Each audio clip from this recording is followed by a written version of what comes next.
Welcome to Shivaji studio. నా పేరు శివాజీ. ఈరోజు మన టాపిక్ నెల్లూరు రూరల్ అసెంబ్లీ నియోజకవర్గం సామాజిక సమీకరణాలు చూద్దాం. మీకు ఈ వీడియో నచ్చినట్లయితే లైక్ చేయండి, షేర్ చేయండి, ఛానల్ మాత్రం సబ్స్క్రైబ్ చేసుకోవడం మర్చిపోవద్దు. ఇక వివరాల్లోకి వెళ్తే నెల్లూరు రూరల్ అసెంబ్లీ నియోజకవర్గం పరిధిలో మొత్తం ఓటర్లు దాదాపుగా 2,70,000. ఇందులో పురుష ఓటర్లు 1,32,000 కాగా మహిళా ఓటర్లు 1,38,000 మరియు ఇతరులు 40 మంది. ఇప్పుడు ఇందులో ఏ కులానికి ఎంత శాతం ఉనికి ఉందో ఒక్కసారి చూద్దాం. నెల్లూరు రూరల్ నియోజకవర్గంలో గెలుపు ఓటమిని ప్రభావితం చేసే సామాజిక వర్గం ఎస్సీలు.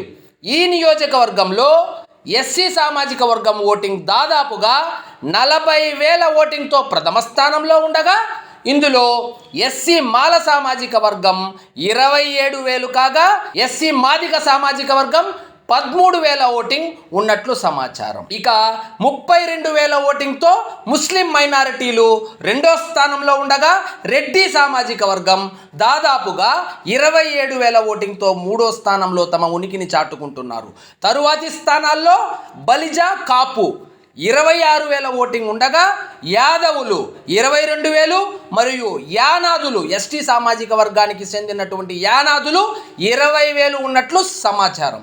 ఇక మిగిలింది కమ్మ సామాజిక వర్గం 13,000 కాగా వైశ్యులు 12,000, బ్రాహ్మణులు 10,000 ఉన్నారు. ఇవి కాకుండా ఇతర బీసీలు అంటే ఈడిగ, వడ్డెర, రజకులు, పద్మశాలి, నాయి బ్రాహ్మణ, మత్స్యకారులు మరియు ఇతర బీసీ సామాజిక వర్గాలు అన్నీ కలిపి 55,000 ఉన్నారు.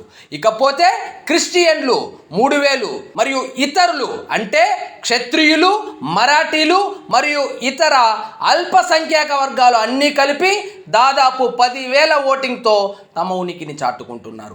ఇదండి ఈరోజు మన టాపిక్. మీకు ఈ వీడియో నచ్చినట్లయితే లైక్ చేయండి, షేర్ చేయండి, ఛానల్ మాత్రం సబ్స్క్రైబ్ చేసుకోవడం మర్చిపోవద్దు.